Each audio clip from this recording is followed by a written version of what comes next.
नमस्कार मित्रांनो, आपले यूट्यूब चॅनल स्वामिनी लाईफस्टाईल याद्वारे मी तुम्हाला आज गुढीपाडव्याची माहिती, शुभमुहूर्त, तिथी आणि महत्त्व सांगणार आहे. तर मी सुरुवात करते.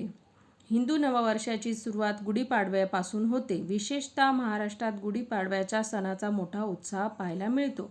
गुढी म्हणजे विजयाची पताका. गुढीपाडव्याच्या दिवशी मांगल्याचे प्रतीक म्हणून घरोघरी गुढी उभारण्याची परंपरा आहे. यासह घराबाहेर रांगोळ्या काढणे आणि घर सजवण्याची परंपरा आहे. हिंदू दिनदर्शिकेनुसार गुढीपाडवा हा सण 3.5 मुहूर्तापैकी एक मानला जातो.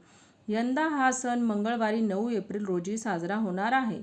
हा दिवस मराठी नववर्षाची सुरुवात म्हणूनही मानला जातो. यामुळे गुढीपाडवा हा सण कशाप्रकारे साजरा केला जातो, शुभ मुहूर्त, तिथी आणि महत्त्व जाणून घेऊ. गुढीपाडव्याची तारीख. यंदा चैत्र महिन्यातील प्रतिपदा तिथी 9 एप्रिल रोजी येत आहे. अशा परिस्थितीत यंदा 9 एप्रिल रोजी गुढीपाडवा हा सण साजरा होणार आहे. गुढीपाडव्याचा शुभ मुहूर्त. हिंदी दिनदर्शिकेनुसार गुढीपाडव्याचा शुभ मुहूर्त 8 एप्रिल रोजी रात्री 11:50 सुरू होत आहे. तेव्हा फाल्गुन अमावस्या संपल्यानंतर चैत्र महिन्याची सुरुवात होईल. यानंतर दुसऱ्या दिवशी म्हणजे 9 एप्रिल रोजी सकाळी 8:30 ही तिथी राहील. अशा परिस्थितीत गुढीपाडव्याचा सण मंगळवारी 9 एप्रिल रोजी साजरा होणार आहे. गुढीपाडव्याचे महत्त्व. महाराष्ट्रात गुढीपाडव्याचा सण मोठ्या उत्साहात साजरा केला जातो. लोक या सणानिमित्त पहाटे लवकर उठून स्नान करून मग दारासमोर गुढी उभारतात आणि त्याची पूजा करतात. काठीवर तांब्याचा लोटा उलटा आणि त्याखाली लाल, पिवळे, भगवे रेशमी वस्त्र बांधले जाते.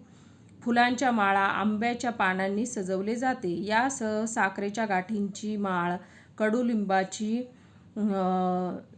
फांदी बांधली जाते. यानिमित्त घरासमोर फुलांचे तोरण, रांगोळ्या काढल्या जातात.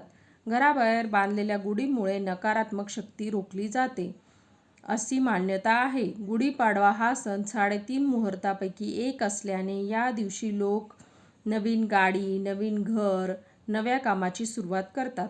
महाराष्ट्रभर ठिकठिकाणी गुढीपाडव्यानिमित्त शोभायात्रा काढल्या जातात. मुंबई, पुणे, ठाणे यासारख्या अनेक ठिकाणी शोभायात्रा होतात. या शोभायात्रा नेहमी चर्चेचा विषय असतो.